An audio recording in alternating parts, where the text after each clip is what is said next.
sa Mark 1:29,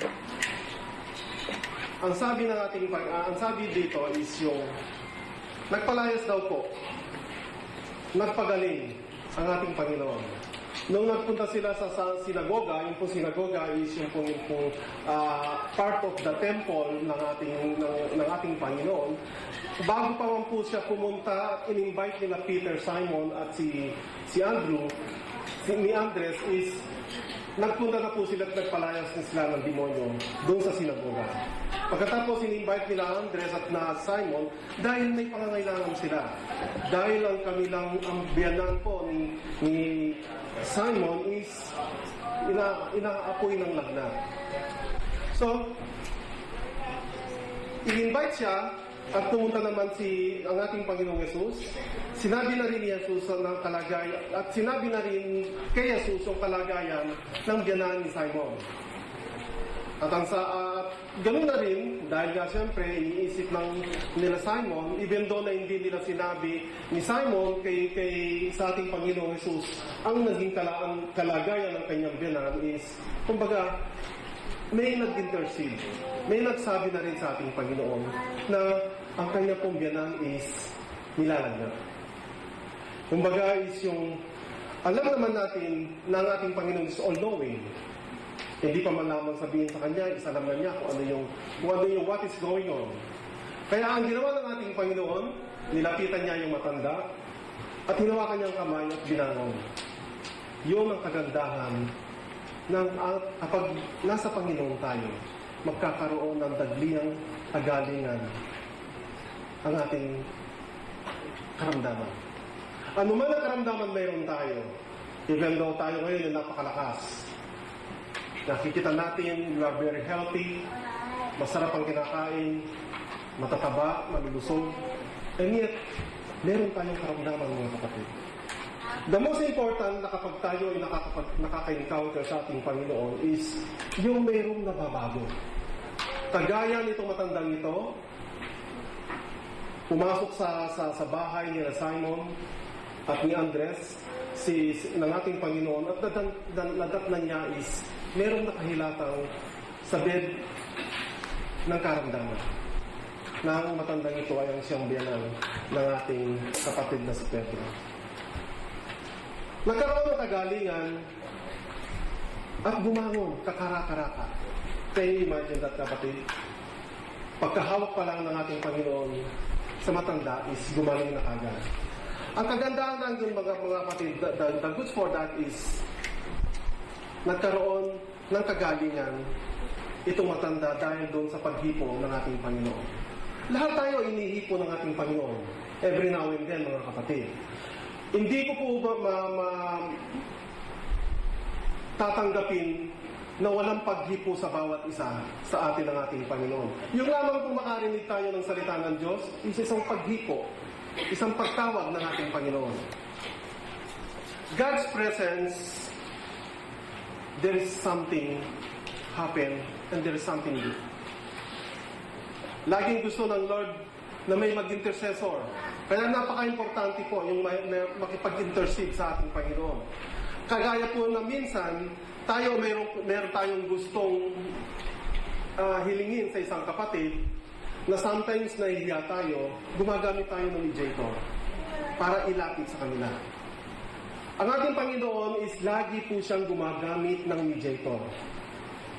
Noong ang mga Israelites, inalipin ng mga Egyptian, hindi siya mismo ang nakikipag-usap. Nakikipag-usap siya kay Moises.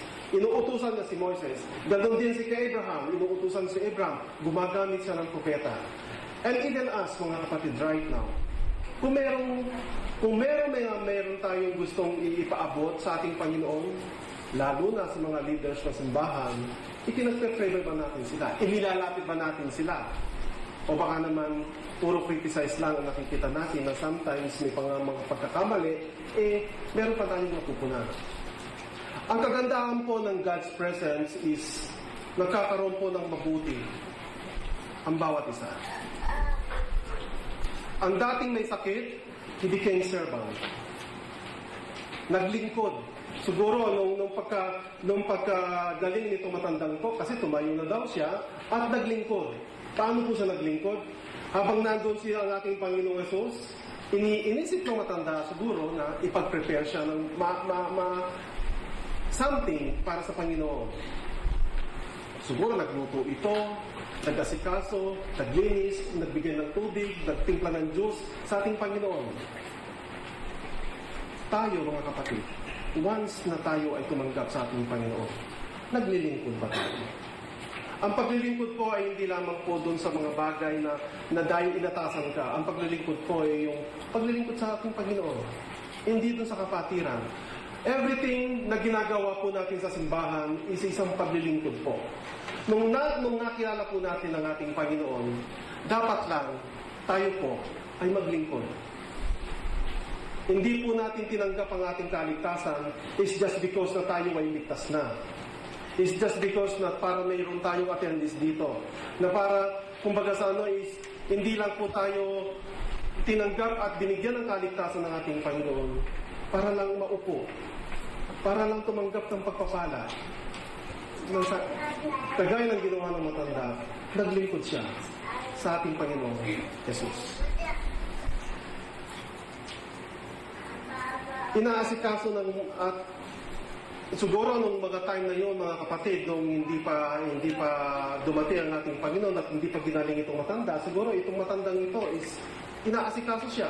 Siyempre, umaapoy ng lagnat. Siguro pinupunasan ito, pinagtitimpla din siya pinaglulugaw siya. And yet, nung siya ay nakatanggap ng kagalingan, siya rin naman, ibinigay niya yung karampatang dapat ibigay sa ating Panginoon.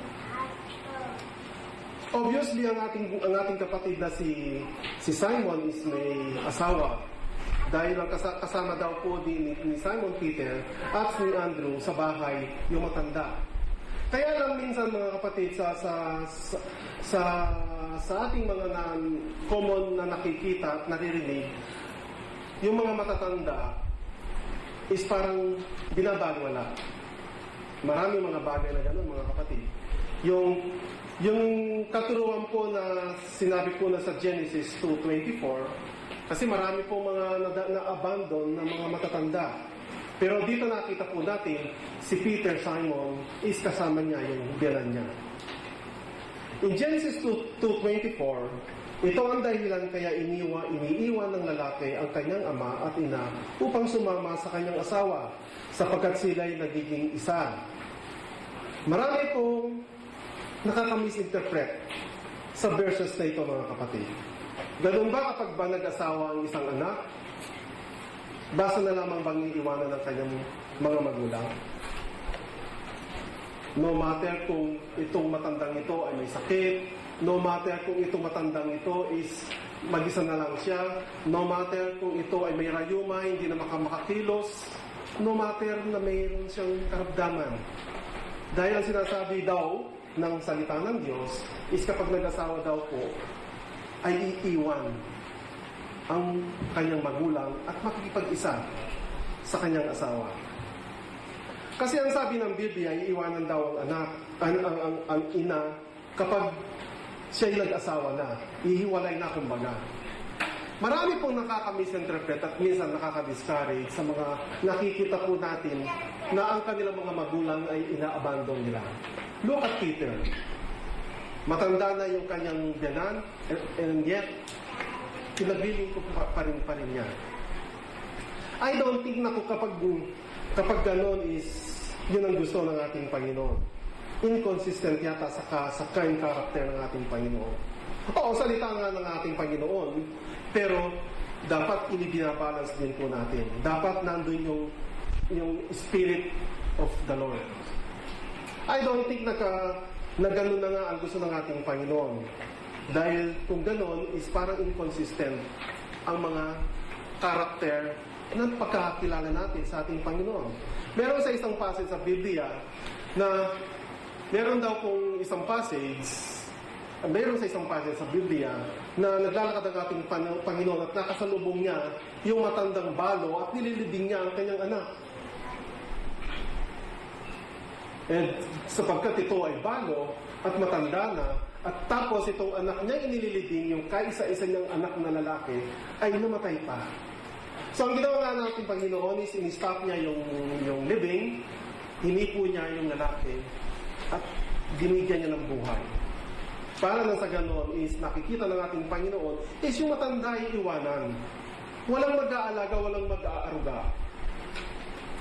So ang ginawa niya is binuhay niya, na sa ganon is mapaglingkuran niya itong matanda. And yet, dahil nga dito sa Genesis 2:24, is para yatang inconsistent yung kind ng ating Panginoon. Pagkatapos niyang buhayin itong malalaking ito, para nga sanang alagaan itong matanda, and yet, nung nag-asawa siya, isasabihin ba ng, o sige, nag-asawa ka na, iwanan mo na siya. I don't think na ganun ang gusto ng ating Panginoon. Look at Ruth and Naomi. Si Ruth po, ay biyanan niya si Naomi. Si Naomi po matanda na. Yung anak ni Naomi na pangasawa po ni Ruth, kaya lang nangamatay sila, 3 po yung anak ni Naomi. Nung namatay ang kanyang isang first na son, is ang napangasawa na naman niya, yung pangalawang son, hanggang sa pangatlo, pareho pong namatay itong 3. So, itong si Ruth, hindi niya iniwan. Itong si Naomi, sabi nga ni Naomi, sige, umalis ka na, pumunta ka na doon sa inyong lugar, at doon magkakaroon ka ng future. Hindi iniwan ni Ruth ang kanyang biyanan.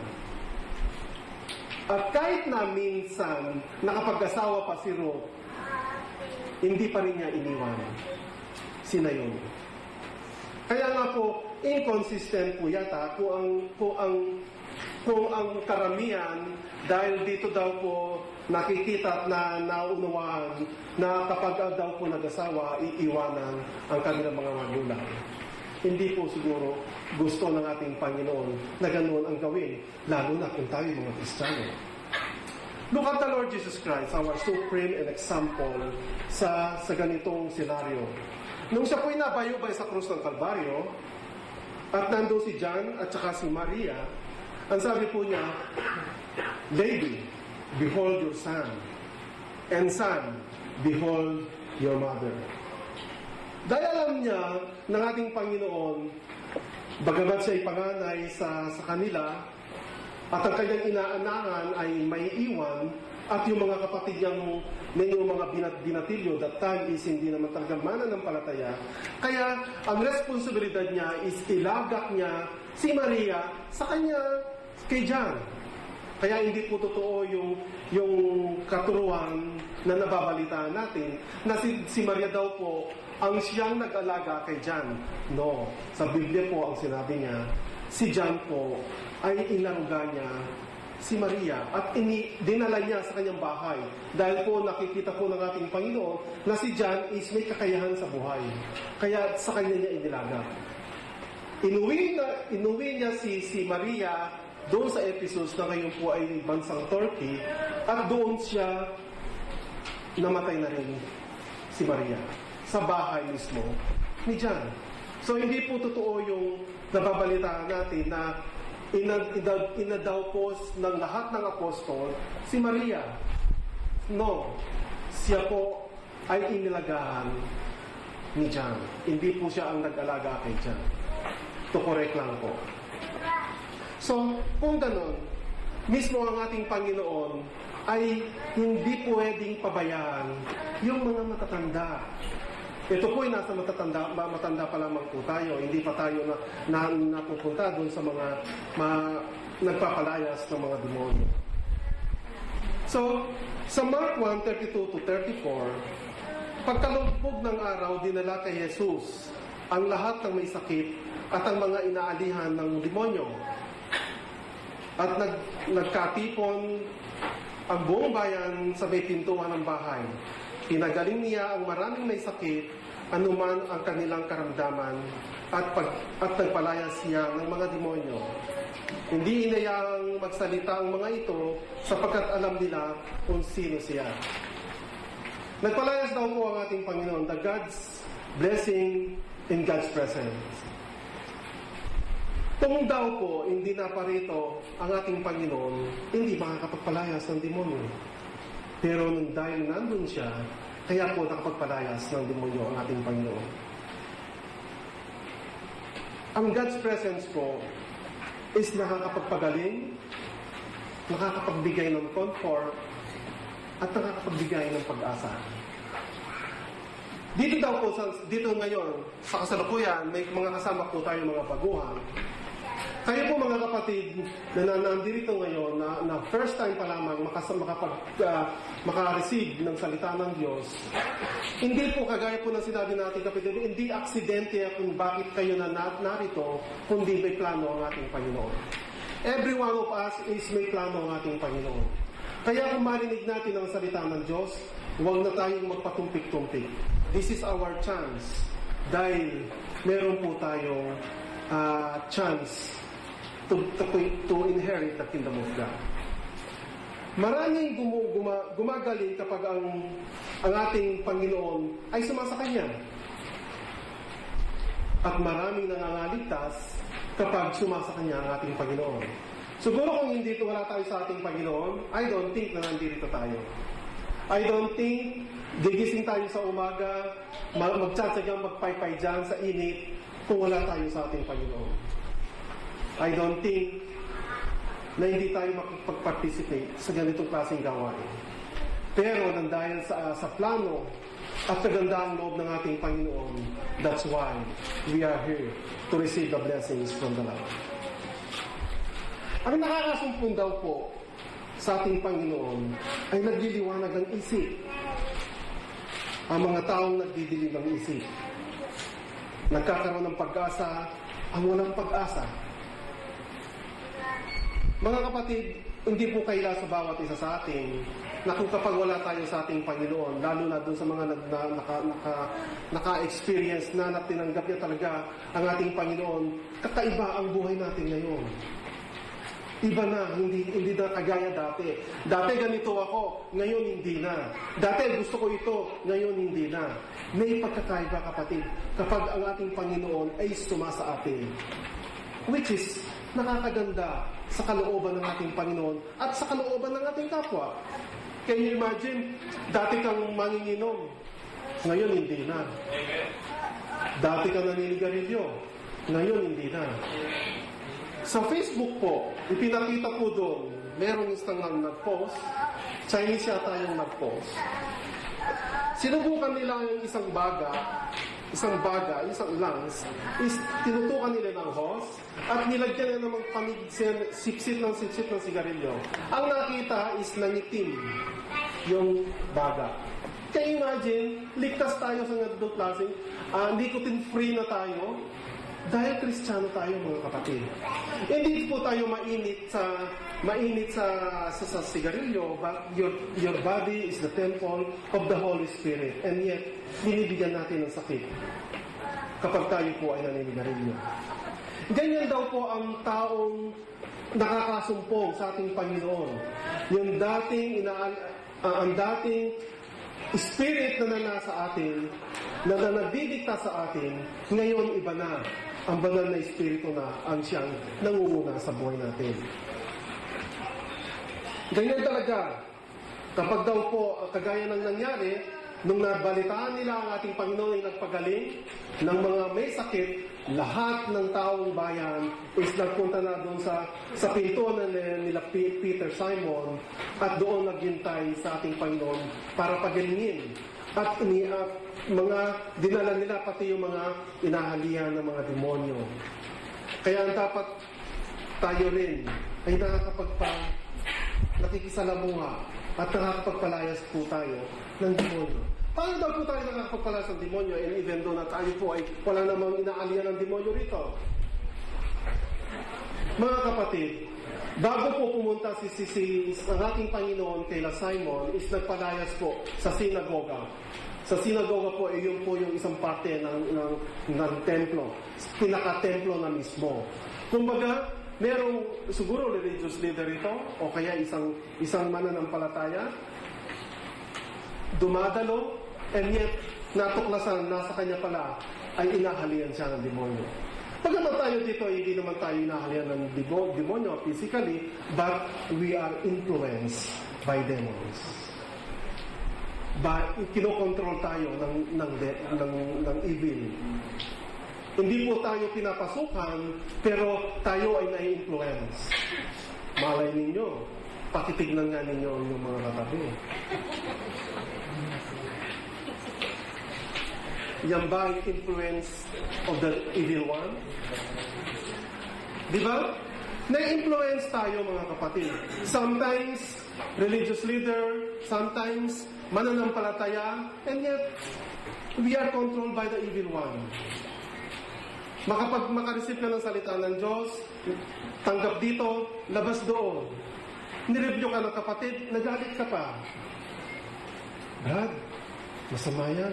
Eh, ikaw din naman eh. Diba? Sampal, dikit. Pag binato mo, babalik sa'yo.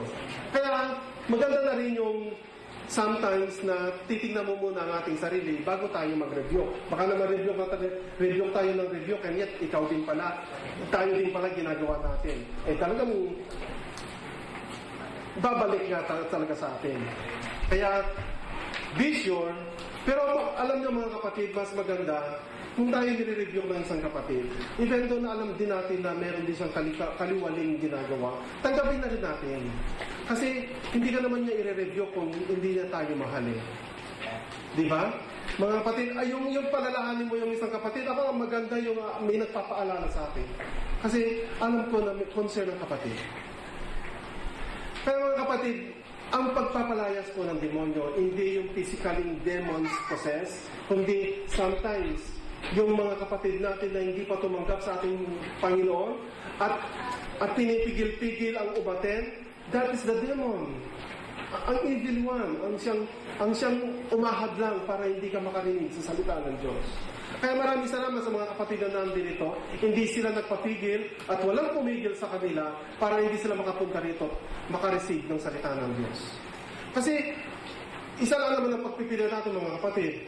Yung pipigilan ka sa gawain, alam naman ng Diyos yun. Alam naman ng mga angel yun. Of course na, siyempre ang evil yun. Ang evil one. So, huwag po tayong makikinig doon sa mga taong mga ganun ang binibigay sa atin.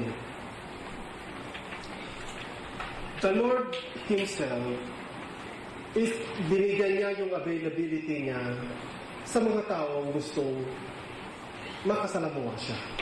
Sa mga taong gustong manampalataya sa Kanya. Kaya lang, mga kapatid, it's our choice. Hindi yung choice ng Lord. Binigyan tayo ng free will na magbigay ng karapatang desisyon sa bawat isa sa atin. Either nang pipiliin mo ito o ito. Sa kanan o sa kaliwa. Pero the Lord is always available sa mga ganong klaseng senaryo na kapag tayo lumapit, hindi tayo niya pahihindihan. Kaya nga ang tao kapag nasumpungan niya ang Lord at ito'y isinapuso niya ang kanyang salita, nakakalaya, nakakapagbago ng pag-uugali. Tayong lahat na nandito nakasumpong sa salita ng Diyos. Dati ba ganyan ang ugali mo, kapatid? Dati ba ganyan tayo, mga kapatid? Hindi. Dahil nung tayo ay nakasumpong sa salita ng Diyos at ito'y sinapuso natin, kaya kung bakit nababago tayo. Walang makapagbabago sa sarili lang niya, mga kapatid. No way. Wala akong makikita sa buong mundo na sinasabi niya, wala si Kristo, is nakapagbago siya. Nang tunay na pagbabago, kapatid. Kasi meron tayong makikita mababait. Meron tayong makikita ang matulungin. Meron tayong makikita talagang nakikita mo para siyang Kristiyano, and yet hindi naman talaga tumanggap sa salita ng Diyos. Pero mababait.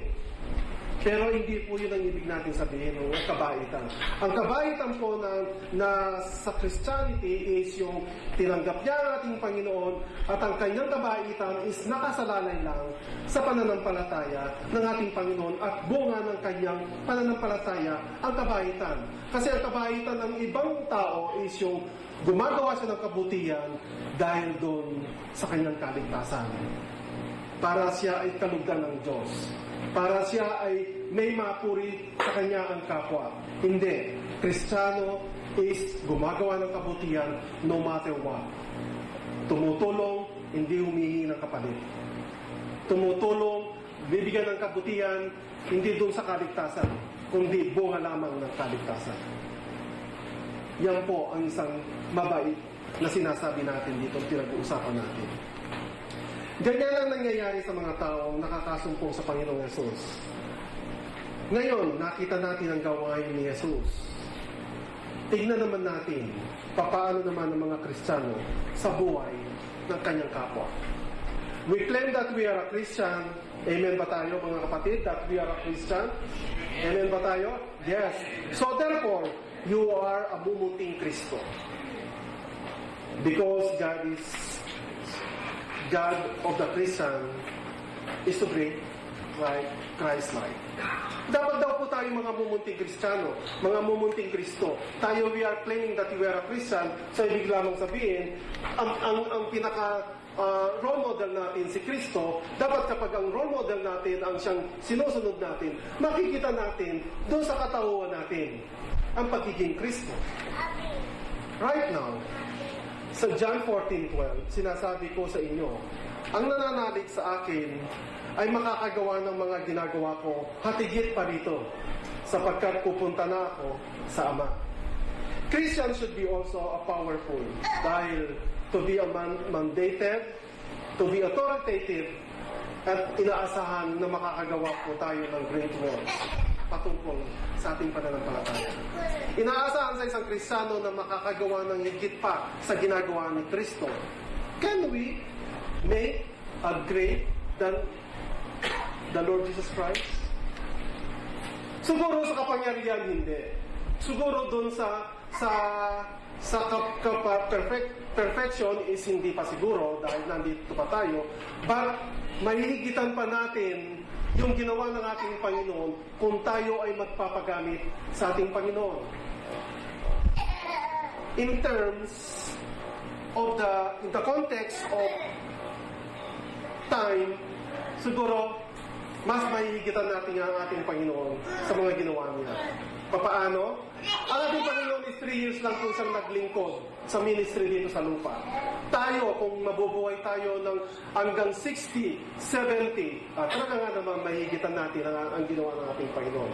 Kasi, meron din naman ginagawa ang ating Panginoon na kung bakit siguro makikita natin, magagawa natin ito sa Acts 1:8, sinabi niya, ngunit bibigyan ko kayo ng kapangyarihan pagbaba sa inyo ng Espiritu Santo at kayo'y magiging mga saksi ko sa Jerusalem, sa buong Judea at Samaria at hanggang sa dulo ng daigdig.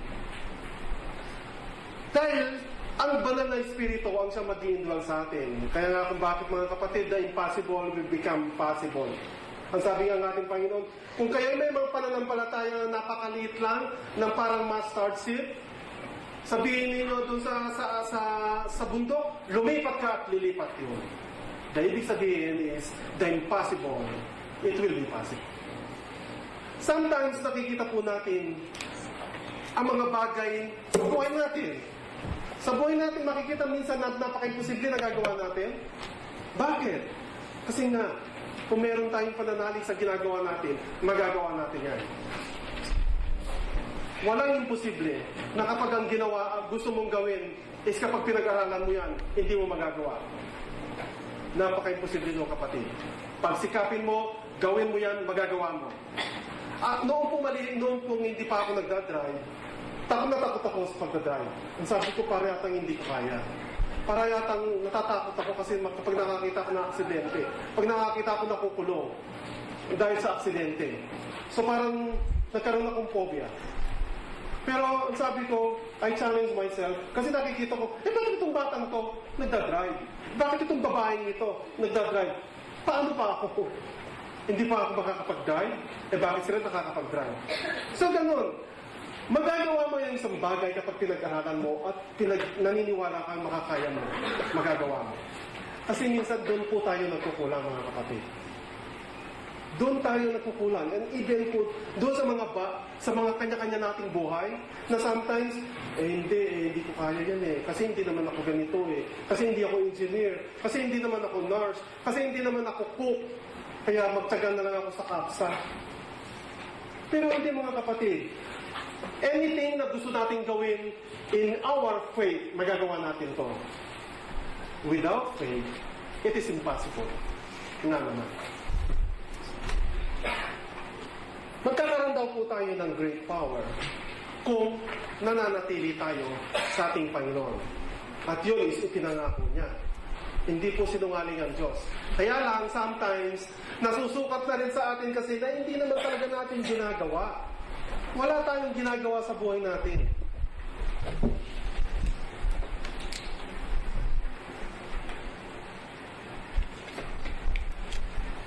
Basta lang tayong umaasa kung ano yung mayroon. Basta lang tayong umaasa kung ano yung nandyan. Hindi tayo gumagawa.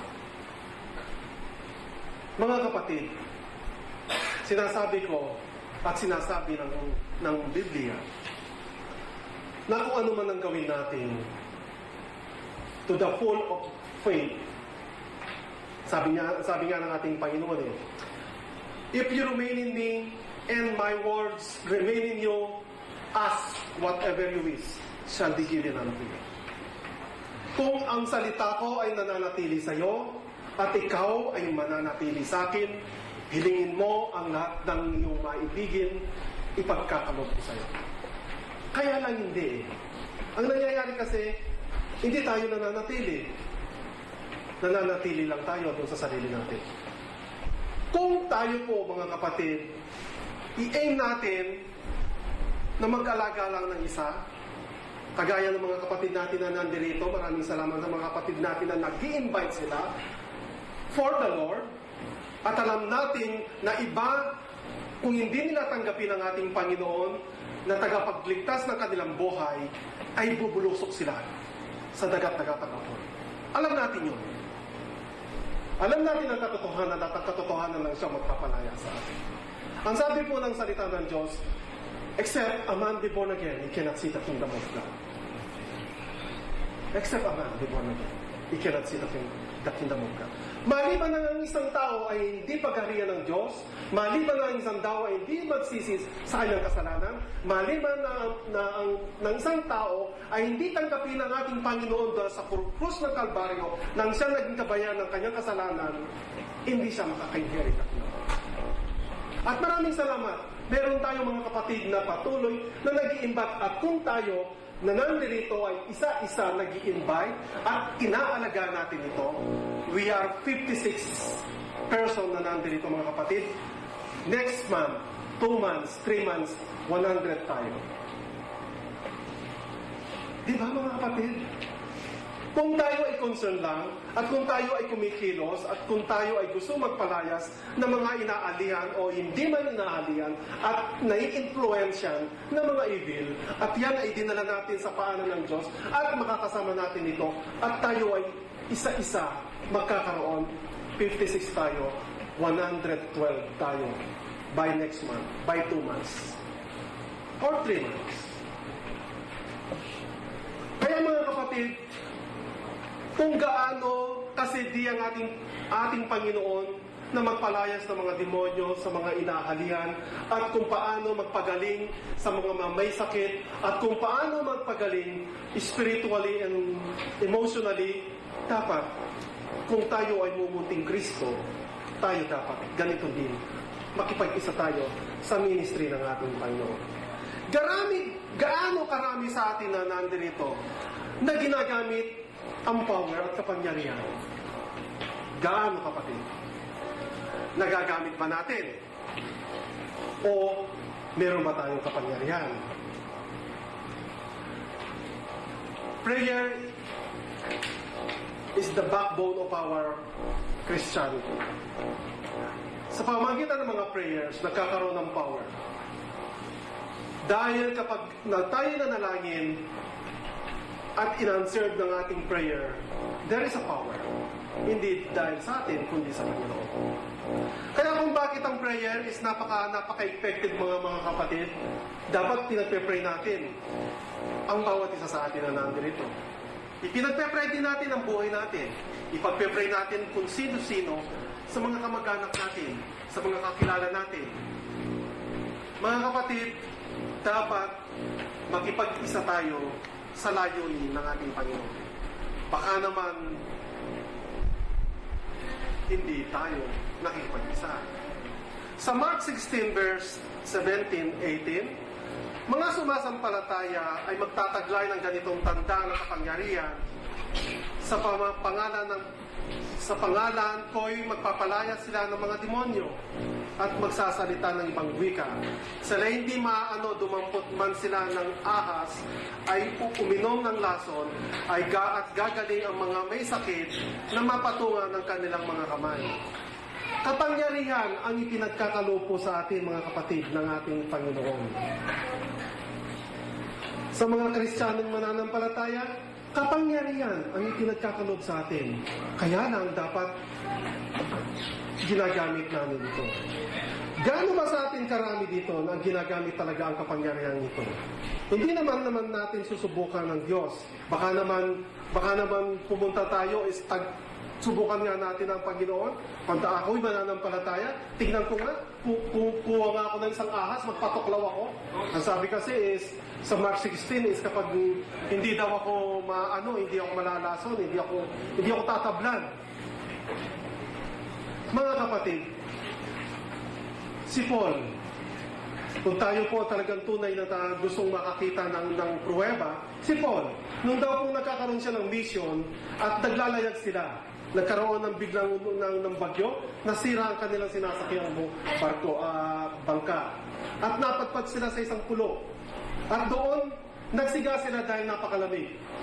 Hindi pala nila alam, yung pinagsigahan nila is merong ahas. Lumabas ang ulo po, tinuklaw si Paul. Ang sabi ng mga kapatid na ko, wala na, sabi ng mga kasama niya, patay kang bata ka, sigurado. Dahil alam nila, ulo po, cobra, ibig sabihin, napakamandag yun. Wala naman silang matatakbuhan na hospital that time. Pero, hindi pa rin alintana ni Paul, hinawakan niya at itinapon doon sa apoy yung ulo po. And yet, kinabukasan, buhay na buhay pa rin si Paul. That is the great power. Pero hindi natin susubukan yun, mga kapatid. Nowadays, hindi natin pwedeng gawin yun. Baka mamaya, sinasabi ko nga kanina, is baka mamaya punta tayo sa isang may mga ahas, magpatuklaw tayo at susubukan natin ang kapangyarihan. No, hindi natin dapat ginagawa yun. Malay nyo, yung ahas ngayon, yung ulo po, yun yung mga tumupukso-pukso sa atin.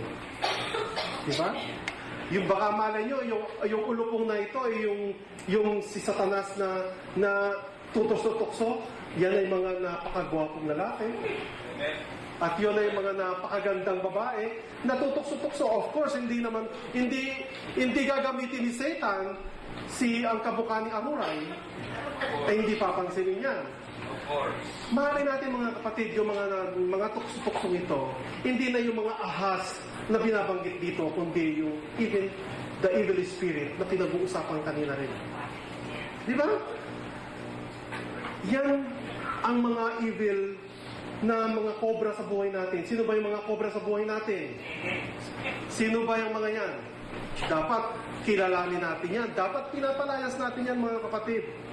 Nowadays, maaari ang ahas na ito ay si Satanas at maaaring yung mga bagay na tinatangkilik natin, mga tukso, trabaho, mga bagay na pinapangalagaan natin. Yan, tukso yan, mga kapatid. Mga sa FB,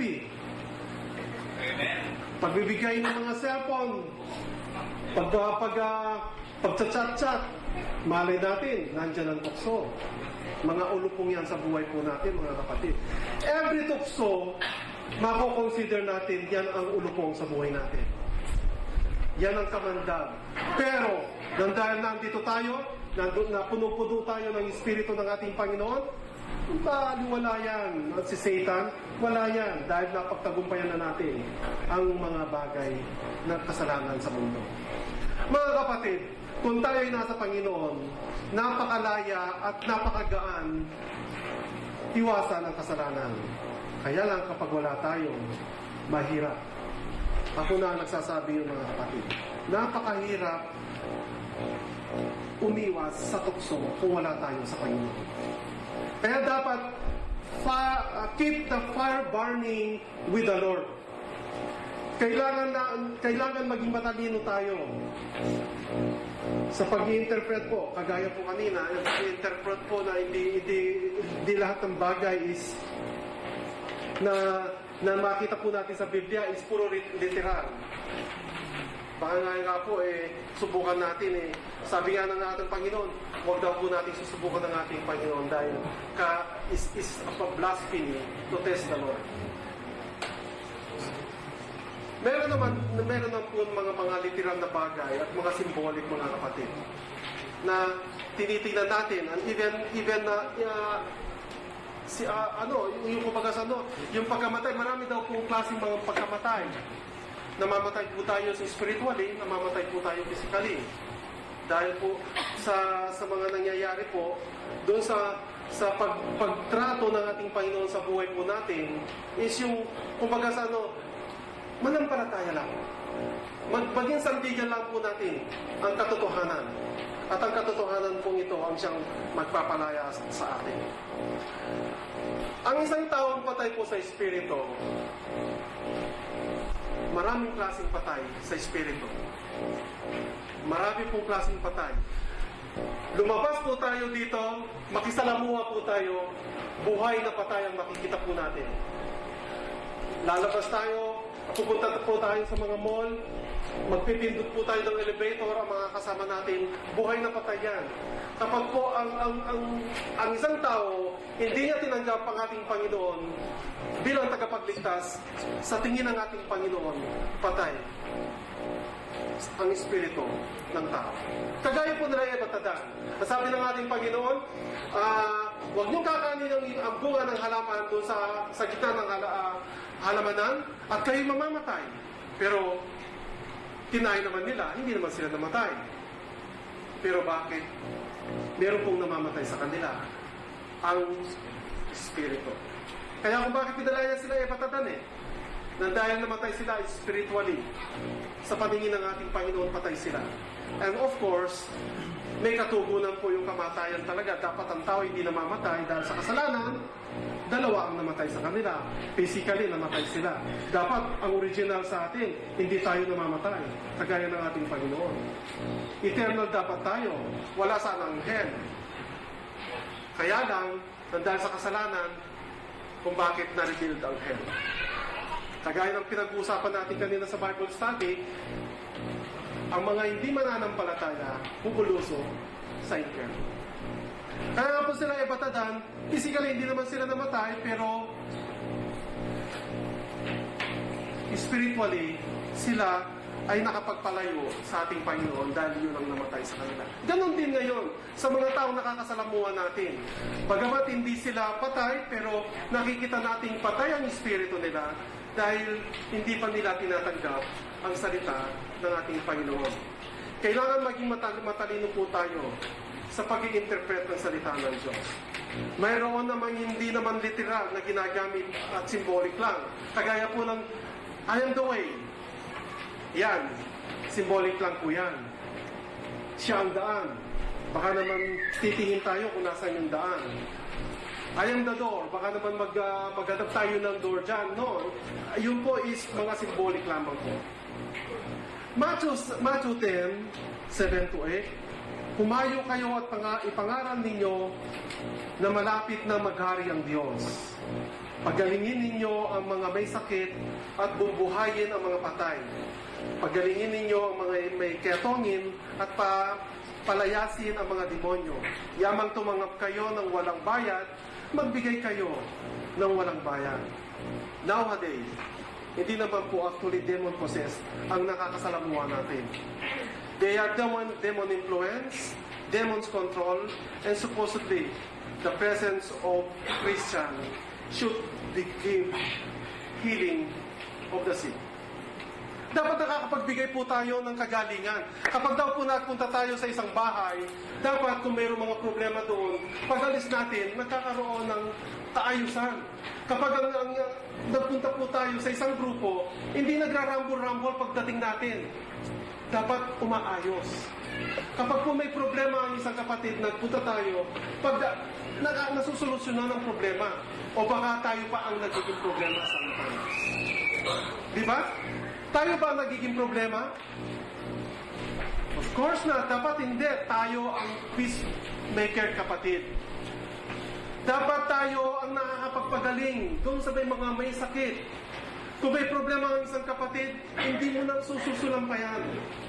Kapag may kagalit ang isang kapatid sa isang kapatid, dapat hindi na natin sinususulan. Dapat isinasaayos natin sila. Dapat nagiging mediator tayo. Dapat nakikipag-intercede tayo sa kapwa natin mananampalataya. Bago tayo makibagay doon sa mga bagay na hindi naman dapat. Mga kapatid, marami pong mga bad influence sa kapaligiran natin. Dapat maging matalino po tayo. Kung ang ating Panginoon nagpapalayas ng demonyo, tayo po ay may kakayahan pong magpalayas sa pamagitan po ng salita ng Diyos. Hindi po tayo pumupunta doon sa mga tao, ikaw, hindi ka tumanggap sa Panginoon, in Jesus' name, lumayas ang demonyo. No, hindi po natin ginagawa yun. Kagaya po sa isang mananampalataya, uuwi po tayo, dito po tayo tumanggap sa Saudi Arabia, sa ating Panginoon. Siyempre, pagdating natin sa Pilipinas, dahil Catholic po tayo, may mga rebulto po tayo doon. May mga rebulto mga magulang natin. Mga kapatid natin, huwag po natin silang pagigiskitahan yan. Meron po kasi mga born-again Christian, gano'n ang ginagawa. Hindi pa nila isigera ang salita ng Diyos. Pag-uwi nila sa kanila, nakita nila yung mga rebulto ng kanyang nanay, pinagkukuha, pinagtataga, pinagbabasag. Ikaw ang demonyo sa paningin ng ating mga magulang kapag gano'n. Dapat isineshare muna natin ang salita ng Diyos. Ipinapalaya natin sila doon sa kaalaman na noon na natanim sa kanila at nang tanggapin nila ang ating Panginoong Hesus, sila ay napapalaya. Kagaya din po natin napalaya sa mga ganong klaseng katuruan. Dapat ganun po tayo. Huwag po tayong masyadong literal na kapag sinabing basagin, durugin, sunugin, huwag po tayong gano'n. Kailangan gawin po natin ito with love, hindi yung karakaraka. Hindi yung, meron po kasi mainit na mga kapatid. Kapag bagong tanggap, ang init-init. Kapag sila'y nagsishare, kapatid, huwag ka manigarilyo, masama yan. Kapatid, masama yan. Kapatid, masama yan. Wala nang nakita ang isang kapatid kundi yung banta. Kaya tuloy parang nagiging bantay tayo sa kanila. Kaya kung bakit minsan hindi na sila umakatid. Ang OA naman yan eh. Nagninigarilyo lang ako. Kung ano na mga sinasabi, kung may mga... So kailangan ipaunawa muna mga kapatid. Ang kasalanan na yan is kasalanan. Nandiyan na yan. Pero kapag ipinakilala natin, ini-introduce natin ang tama ng ating Panginoon, na kung bakit unti-unti malumanay na intindihan, and then, makikita mo, maya-maya, nagbabago. Kagaya rin natin mga kapatid, dati sino bang hindi naninigarilyo? Diba? Ako, change-cover ako dati. Pero bakit hindi? Na ngayon, kasi naunawaan ko na. Kasi dapat uunawain muna natin bago tayo magkaroon ng dahas para ito ay supuin ang mga kasalanan. Kasalanan is kasalanan. Lahat ng dako ng mundo, lahat ng dako ng pwesto natin, may kasalanan. Kahit na nandito tayo, may kasalanan pa rin. Depende na lang din tayo sa mga tukso kung tayo ay tinatanggap natin ang tukso. Minsan nandyan nga tayo eh. Napakalayo ng iniisip natin eh. Diba, mga kapatid? May naranasan na ba natin yun? Minsan nandito tayo, ginagawa nating tulugan ang church. Diba? Minsan nandito tayo is, napakasarap nga naman, tututo ka pa sa aircon na talaga, nagihilik ka pa, kapatid. Diba? Bulong ng kalaban yan, kapatid. Kaya dapat iniiwasan natin yun. Mamaya kapag nakita niya, sikuhin natin yan. Meron na ba dahil nandito? Wala pa, palakpakan natin ang hindi sa tutuloy. Praise God! dapat nandito tayo alive. Dahil ang antok dito sa church is bawal. Bawal ang antok dito dahil hindi ito pang-Kristiyano. Kapag nandito tayo, wala mo na nga antok-antok. Mamaya kukondisyonin natin ang ating sarili. Mamaya may pagkakaroon tayo dito. Ganyan ang bawat Kristiyano. Dapat nakikinig tayo. Alam niyo ba, yung mga nagsasalita rito, madaling araw na hindi pa natutulog. Para lang i-prepare. Umaga na, hindi pa natutulog para lang i-prepare. Tapos pagdating mo dyan, antok ka, tutulugan mo lang. Oh, come on. Maawa naman kayo sa amin na tumatayo. Amen. Pero praise God, ang banal na Espiritu naman ang siyang nangungusap sa bawat isa sa atin. Hindi po yung mga tumatayo. Kaya nga po, huwag po natin ma-misinterpret yung mga tumatayo po dito. Hindi po natin kilala ang bawat isa sa inyo. Kung daw po yung ang deliver ng message is para sa iyo, hindi po namin alam yan. Hindi po namin kayo kilala personally. Kaya nga daw po kapag tayo nananalangin, kaya nga po, Lord, kayo po ang manguna sa magtuturo, kayo po ang boses po namin ang maririnig namin sa inyo. Itayo niyo po siya sa inyong likuran at kayo po ang makita namin. Dito po sa harapan, walang personalan. Trabaho lang daw. For the Lord. Do not let ourselves to be disqualified. Paano po tayo naman di-disqualified to become blessings to others? Kapag daw po tayo gumagawa ng kasalanan. Kapag daw po tayo masyadong lax sa paggawa ng mabuti. Hindi po tayo gumagawa ng tama. Kaya kung bakit tayo mga Kristiyano, kapag tayo nakakitaan, yan ba ang Kristiyano? Akala ko ba born again yan? Akala ko ba praise the Lord yan? Bakit ganyan ang gawain ng mga born again Christian? Yan ba ang pinupuntahan ninyo every Friday? Tapos ganyan lang ugali mo, ang sama-sama ng ugali mo. Napipintas tayo, kapatid. Hindi lang napipintas tayo mismo ang ating Panginoon at nadi-disqualified pa tayo. Bakit tayo nadi-disqualified? Hindi ka napakikinggan. Ay, ayoko. Kung ang mga born again Christian is kagaya mo, no way. Kaya dapat mga kapatid, ang mga born again Christian, day by day, glory to glory, nakikita yung mumunting Kristo sa atin.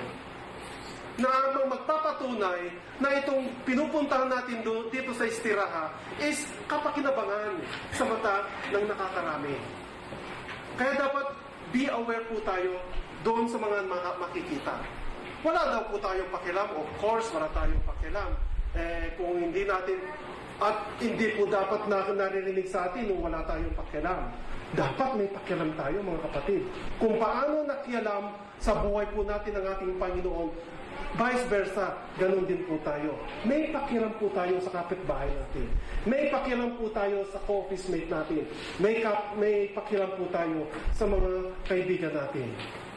Pakialaman natin, hindi yung buhay, kundi yung spirit nila. Kaya nga dapat mga kapatid, kapag tayo nakikisalamuha, kapag nakausap mo siya, ang titignan mo yung spirit niya. Dahil alam natin, kapag hindi nga tinanggap si Kristo, kawawa.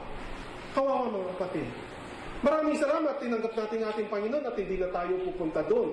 Dahil binigyan na tayo ng kapanatagan ng ating Panginoon. Na tunay nga na talaga tayo ay ligtas na, no matter what. Dahil hindi naman po binabawi ng ating Panginoon ang kaligtasan. Pero dapat, hindi po dapat natin kinikimkim ito. Kung daw po tayong free tayo naka-receive ng kaligtasan, free din natin itong ipagkakaloob sa kapwa natin. Kaya kapag na-disqualified, sino po ang mga gulang dito? Sino may mga kaibigan dito? Sino may mga asawa dito na na-disqualified? Ang kanyang pagkatao, ang kanyang pagbibigay ng blessing sa kanila na hindi pinakikinggan. Sino sa atin dito na sasabi, huwag kang manigarilyo dahil ikaw ang naninigarilyo rin. Huwag kang magsugal, huwag kang magmadyong dahil ikaw ay kumakaway-kaway din. Di ba? You cannot give if you don't have by Spirit. Sino makakapagsabi dito, mga ina, huwag kang magkakahating gabi dahil ikaw mismo inuumaga sa gabi? Hindi na gabi, hindi umaga na akong umuwi. Tapos sasabihin mo, huwag kang uumagahin. Huwag kang hahating gabi pero ikaw nasa lansangan pa rin. Sino sa atin dito na makapagsasabi na taas noong sasabihin, yan na hindi tama, ito ang tama? Or, madi-disqualified tayo, kapatid. Mapo-forfeit yung power natin from the Lord na kung hindi natin ito ginagawa yung tama. Sa Luke 10:19, binigyan ko kayo ng kapangyarihan tumapak ng mga ahas at mga alakdan na yumurak sa kapangyarihan ng kaaway. Walang makakapinsala sa inyo. Binigyan tayo ng kapangyarihan para doon sa mga makamandag na alakdan at sa mga ahas na tumapak. Alin pa rin po yung makamandag na to. Kung ano man po ang scorpion and snake na makamandag na tumutuklaw sa maraming tao na nagiging sanhi ng kamatayan. Dapat yurakan natin ito. Durugin ang mga makamandag na alakdan na ito. Alin yan? Yung mga tukso, yung mga tumutusok-tukso. Snatch them from dark to light, mga kapatid. Kung siya pupunta sa bata at may nakikipagkita, gumawa tayo ng paraan para ma-invite natin sila at makapakinig ng salita ng Diyos. Para na sa ganoon, hindi siya matuklaw ng mga scorpion na binabanggit dito at mga snake na makamandag na makamamatay. Pag sila ay nag-entertain sa mga bagay na ganito na makamundo, definitely, ikamamatay nila yung mga kapatid. Maraming mamamatay. Ang sabi nga daw po sa kaligtasan, ang kaligtasan is para dun sa dalampasigan, sa buhangin. Isang dampot lang, ang yun lang ang maliligtas. At yun pa'y meron pang lumalabas, nahuhulog. Yun lang daw po ang maliligtas. Isa ba tayo doon? O dinampot na tayo pa yung nagpumiglas lumabas. Mga kapatid, one thing in for sure, mamamatay po tayo. One thing in for sure, pupunta po tayo, may kapupuntahan tayo. One thing in for sure, na kapag tinanggap mo si Kristo, tayo ay kapiling niya, kasama niya. One thing in for sure, kapag hindi natin tinanggap si Kristo, bubulos tayo sa impyerno. Dalawa lamang yan. Isang mabuti, isang masama. Either napupunta ka dito, nasa kabutihan tayo. Dito po mga kapatid, sa mga baguhan natin, ang pinag-uusapan lang natin dito, yung salita ng Diyos. Ang pinag-uusapan natin dito, walang chismis dito. Binabawal ng mga chismosa dito.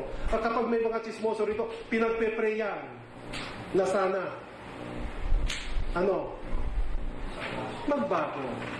Pero sana kung mga chismosa dito, at kung meron man, at kung yung mga chismoso, ay siguro, ang lahat ng mga chinichismis ay mapupunta sa bunganga, ay magiging bulaklak, cauliflower ang mga bunganga. Pero maraming salamat, hindi naman. I don't think na walang chismosa mga Kristiyano. Amen? Amen, praise God mga kapatid. Be concerned. Mga keep brothers tayo, brothers keeper dapat tayo. Kung nagkakasala kapatid, tapikin lang yan. Kapag merong patutunguhan doon sa papuntang hindi tama, akayin papunta dito. Huwag tayong magsawa. Mga kapatid, one thing in for sure na sinasabi ng Biblia na dapat manampalataya tayo. Responsibly, tayo dapat sa salita ng Diyos. We should live responsibly, hindi tama yung walang pakialam sa bawat isa. So that we will bless. Kaya may pananagutan tayo sa isa't isa. For the sake of others. Be a comforter. Meron tayong hindi sumusweldo rito. Meron tayong isang kapatid na hindi pinalayas ay hindi pinasweldo. Hindi natin alam kung ano yung naging reason. Ipadama natin na welcome siya sa grupo natin. Ipadama natin sa kanya kung paano kumukop ang isang Kristiyano. Kung paano kumukop ang mumunting Kristo. Tayo mumunting Kristo, mga kapatid. Dapat ipakita natin. Ang ating Panginoon is puro kabutihan. Dapat ang makikita sa atin dito, puro kabutihan, hindi kasamaan. Huwag tayong magtanim ng galit sa kapwa kapatid. Sa Matthew 11 verse 28, lumapit kayo sa akin, kayong lahat na napapagal, at bibigyan sa inyo ang inyong kapasanin, at kayo'y pagpapahingayin ko, sabi ng ating Panginoon. Sino sa inyo mga may mabigatin dito, may mga problema, may mga bagay na iniisip na hindi kaya, lumapit kayo sa ating Panginoon at kayo ay bibigyan ng kapahingahan ng ating Panginoon. Hindi sinungaling ang Lord. Sabi niya, sino sa inyo dito ang napapagod at mayroong mga pasaning mabibigat? Lumapit kayo at bibigay ko sa inyo ang aking pamatok na napakagaan. Ganun ang ating Panginoon. Ganun po ang bawat pumupunta rito. Yung mga bagay na may mga problema, yung tayo may mga bigatin sa buhay, is nagkakaroon ng kagahangan. Kaya nga po ang mga born again Christian daw po is parang mga something wrong. Kasi may mga problema na tumatawa pa. Bakit nga naman po problemahin natin yung problema? Diba? Kung bang problemahin mo yung problema, may magagawa ang problema? Wala, diba? Ipanalig mo yan sa Diyos.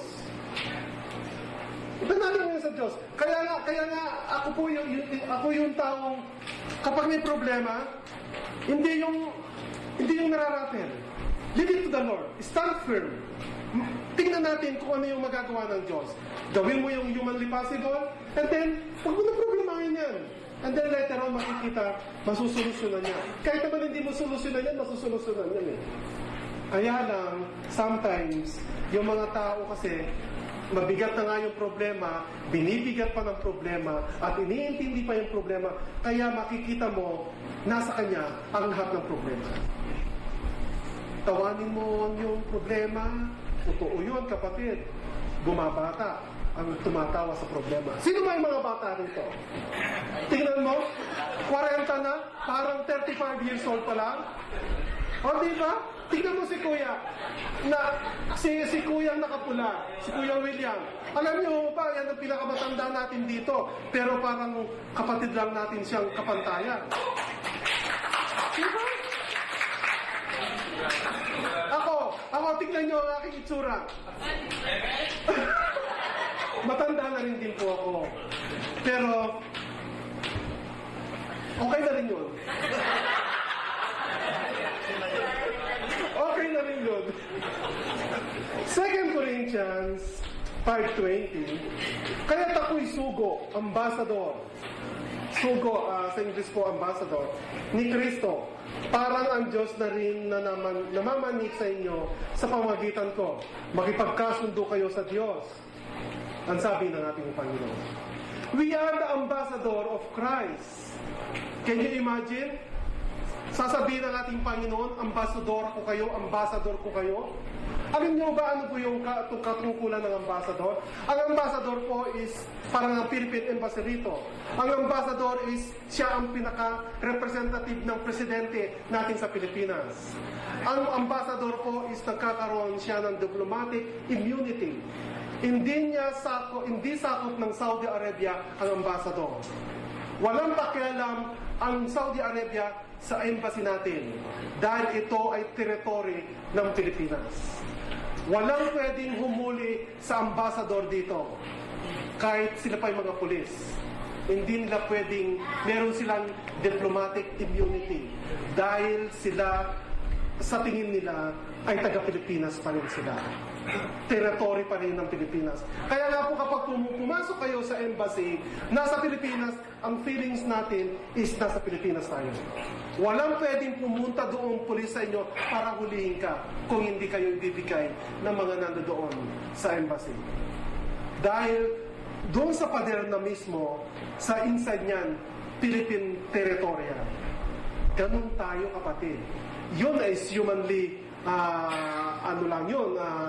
ambassador. Pero kung tayo is heavenly ambassador, how much more ang marireceive natin sa ating Panginoon? Kaya nga, dapat kung ambasadora at ambasador tayo ng ating Panginoon, dapat is katangi-tangi tayo. Dapat kapita-pitagan tayo. Dapat sa pagsuot pa lamang ng ating mga damit ay wala nang maigalang sa iyo ang makakakita ng tao is hindi ganon ang ambasadora at ambasador. Dapat may etiquette tayo. Kahit, alam nyo ba, ang ambasador, kapag in-invite mo sila, napaka-tiliante nila. Ipinakikita, iniiwasan nila na may mapintas sa kanila. Kaya nga, kahit sa pagkain, kahit na gutom pa sila, sasabihin nila, konti lang, tama na, okay na. Ipinakikita, napaka-decent nila. Dapat ganun ang representative. Tayo, mga kapatid, tayo ba ay karapat-dapat na maging ambasador ng Lord? Pwede ba nating panghawakan yung territory ng ating Panginoon in heavenly realm? Dapat napagtatagumpayan natin yan, mga kapatid. Dapat inaano natin yan na pinagtatanggol natin ito. Dapat pinanghahawakan natin decently.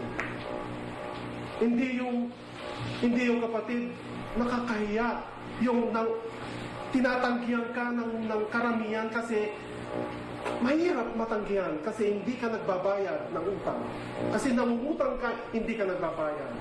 Napakahirap tanggihan, walang dignity. Na kasi ang dami nang tumatanggi sa'yo. Kasi palahingi ka, lahat na ng bagay hinihingi mo. Lahat na ng bagay ang nasa isip mo, hingi, asa. Hindi ba nakakawala ng dignity? Dapat, mga kapatid, pinapangalagaan natin yung dignidad ng ating Panginoong Yesus. Dahil tayo ay mga ambassador ni Christ, pinoprotektahan natin yung makalangit na bagay. Tayo hindi na mga taga rito, mga kapatid. At sa katotohanan lang, kapag po tayo ay tinanggap na natin ng ating Panginoon, hindi na tayo taga-mundo. Ang talagang destiny natin is yung makalangit na. Kaya dito pa lamang, i-practice na natin yung mga makalangit na bagay. Dahil hindi tayo taga rito. Taga-langit tayo. Pagkabat tayo na nandito, pero ang katotohanan niyan, taga-langit talaga tayo. Dahil yun ang pinaka-first na creation na dadalhin tayo sa kalangitan ng ating Panginoon kasama niya. Yung heaven, yung earth and heaven is lilikay ng ating Panginoon after the judgment. Sa mga pag-aaral ng mga nakaraan. Dapat ang mga ambasador, panatilihin po natin yung dignity ng bilang isang Kristiyano. Dahil ang napipintas po ang ating Panginoon, mga kapatid. We must to be firm with the Lord. We must to have strength. Magkaroon ng lakas ang ating mga sarili para mapagtagumpayan natin ang katotohanan. At ang katotohanan ang siyang magpapalaya sa atin. Maraming blessing sa iba, mga kapatid. But we live responsibly para maging role model tayo sa mga nakapaligid sa atin. Kaya ba natin yun maging ambassador, mga kapatid? Kaya ba? Yes. Ang katotohanan, we are the ambassador right now. Ang makikita na lang natin sa atin, yung ikilos, yung pagkilos ng mga tunay na mga ambassador. Maging role model tayo, mga kapatid. Dahil ang salita ng Diyos ang nagbibigay sa atin para tayo ay maging modelo sa bawat isa. Kung paano naging modelo sa atin, naging example sa atin ng ating Panginoon, at kung paano nakita niya at pinakita niya sa atin kung paano mamuhay bilang isang anak ng Diyos, dahil ipinakita naman sa atin yan ng ating Panginoon, dapat ganun din ang aim natin sa ating mga sarili. Hindi lang tayo nakaupo, hindi lang tayo nakikinig, hindi lang tayo nakaka-receive ng salita ng Diyos, kundi ipinakikita po natin ito sa ating kapwa. That is our role, mga kapatid. Ang role natin, tayo mga Kristiyano, bilang isang Kristiyano, ipakita natin ang tunay na Kristiyano. Amen ba tayo? Yes. Palakpakan na natin, Panginoon. Praise God. At dito na naman po nagtatapos ang ating munting mensahe ng ating Panginoon. Tayo po yung mukhang manalangin.